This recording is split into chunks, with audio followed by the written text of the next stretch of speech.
¿Cómo estás, querido Mau? Querido Pedro, con gusto saludarte a ti y a todo el auditorio, Beto, Woody, todos en el estudio. Me da mucho gusto saludarlos. Discúlpenme que no puedo estar hoy por allá. Me dejaste aquí con el pastel y todo. Bueno, espero que no se haga duro de aquí al lunes. Lo chopeamos, hombre. Lo chopeamos, exacto. Lo chopeamos. Oye, imagínate, Pedro, que te casaras por segunda ocasión y que tu recepción fuese en el salón, en los salones del Palacio de Versalles, en donde por tus buenas relaciones y por tus generosas donaciones te regalaran ese espacio para una recepción de bodas.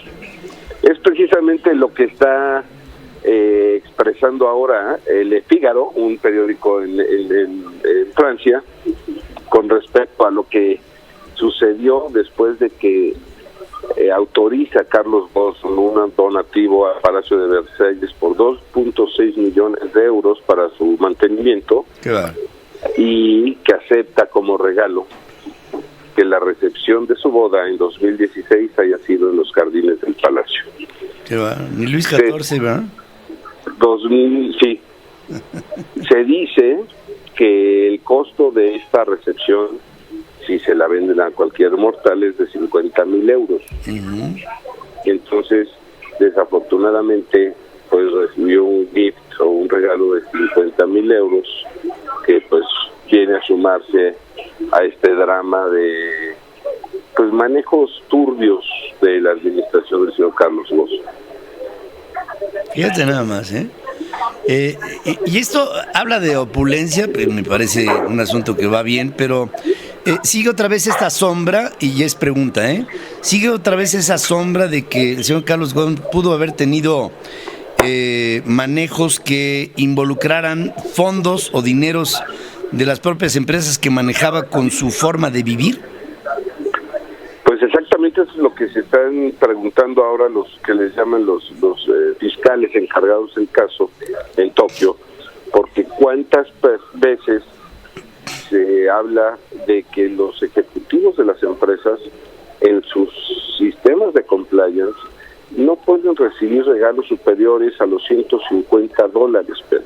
Eso es muy regulado. Yo recuerdo que cuando me tocó trabajar en el Chrysler, todos los ejecutivos que recibían regalos superiores a $50 en aquel entonces, se los daban a la fundación, les mandaban una carta a quienes habían enviado el regalo, decían: este regalo fue donado a la Fundación Chrysler, y la Fundación Chrysler vendía boletos y los rifaba entre los propios empleados, pero era una manera de transparentar que ningún funcionario recibiera ningún tipo de regalo por encima de los $50 de aquel entonces.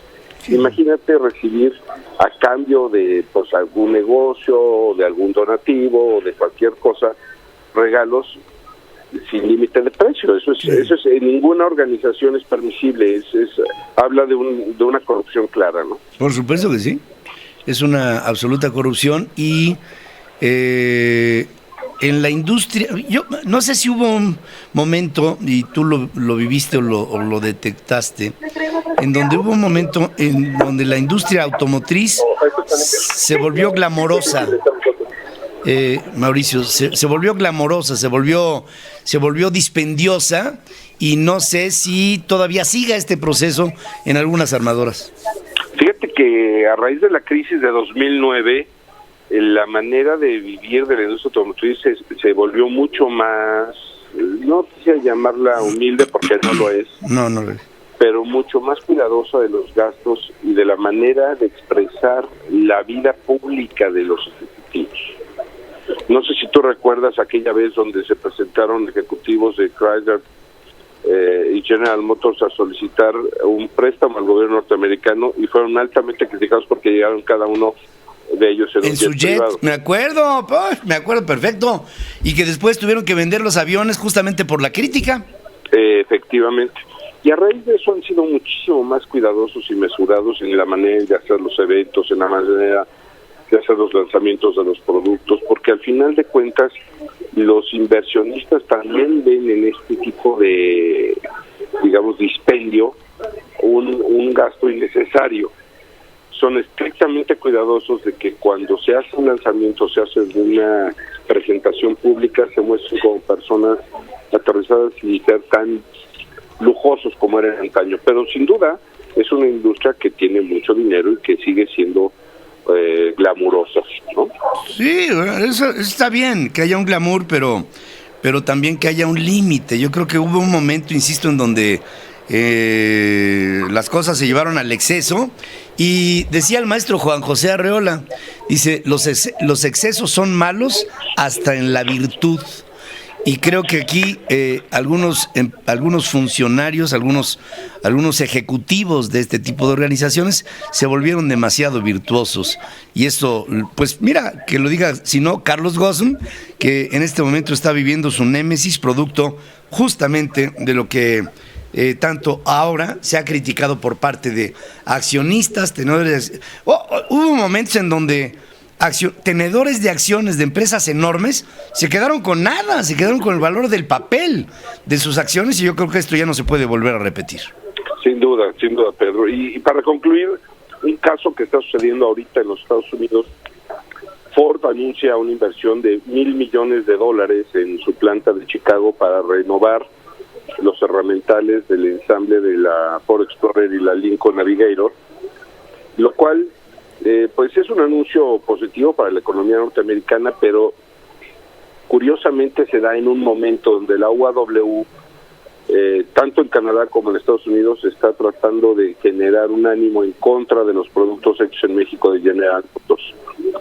El anuncio habla de la creación de 500 nuevos empleos. Es un retooling, no es una nueva planta, es simplemente una reherramientación de la línea de producción, pero claramente es un golpe político que tratan de generar, tratando de buscar la favorabilidad de esos seguidores de Donald Trump, que son antimexicanistas o antiproductos mexicanos, en un ámbito donde la discusión por el cierre de las plantas de Michigan y Ohio de General Motors, además de la de Oshawa, está generando muchísimo ruido mediático, y están llamando al boicot de la Trailblazer hecha en Ramos Arizpe. Entonces, la política metida también en la industria automotriz.